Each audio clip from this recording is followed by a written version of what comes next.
Isang magandang araw po sa inyong lahat. Tila napakabilis. Lumipad ang araw. Parang kailan lang, isa ako sa mga batang nangarap na makasali. Nagsimula ako sumali sa iba't ibang mga pa-contest. Noong una, hindi sinuswerte.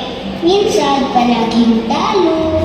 Pero dumating ang araw na ako ang nanalong SM City Star ng Olongapo. Lumaban sa regional pero hindi pinalad. Hanggang sa ako ay koronahan bilang munting mutya ng Olongapo 2024. At pagbukas din po sa akin ang isang oportunidad na maging isang TV commercial model.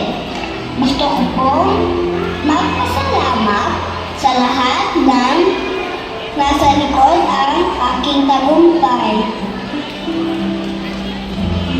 Unang-una po sa aking family, kay Mama Irene, Papa Glenn, Ate Gwen, sa lola ko, mga tito at tita.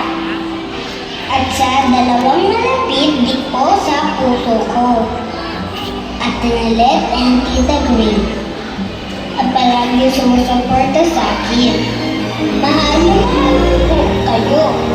Kay Mother James O'Brien, thank you so much po. Dahil sa inyo po ako nagsimula.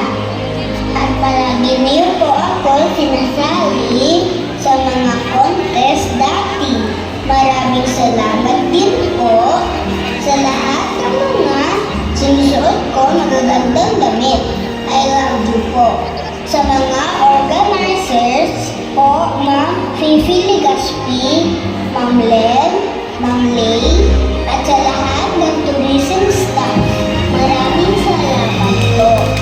At sa napamahal nating mayor, Lenji Paulino Jr., thank you so much po. At sa lahat din po ng mga hurado na nagtiwala sa akin, maraming salamat po. At kay Tita Angela, thank you so much po. To my Bini-Mini family, tuloy-tuloy lang tayo sa mga pangarap.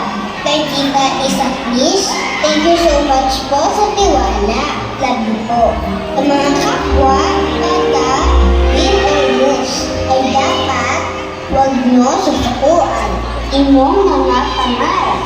Darating ang araw na ang pangarap mo naman ang matutupad sa bawat pagsubok at kapagbigo. Tayo ay may natutunan sa manalo bago munting mutya ng Olongapo. Prayer crowd with humility and pride. At nagpapasalamat po ako kay Papa Jesus sa lagi niyang paggabay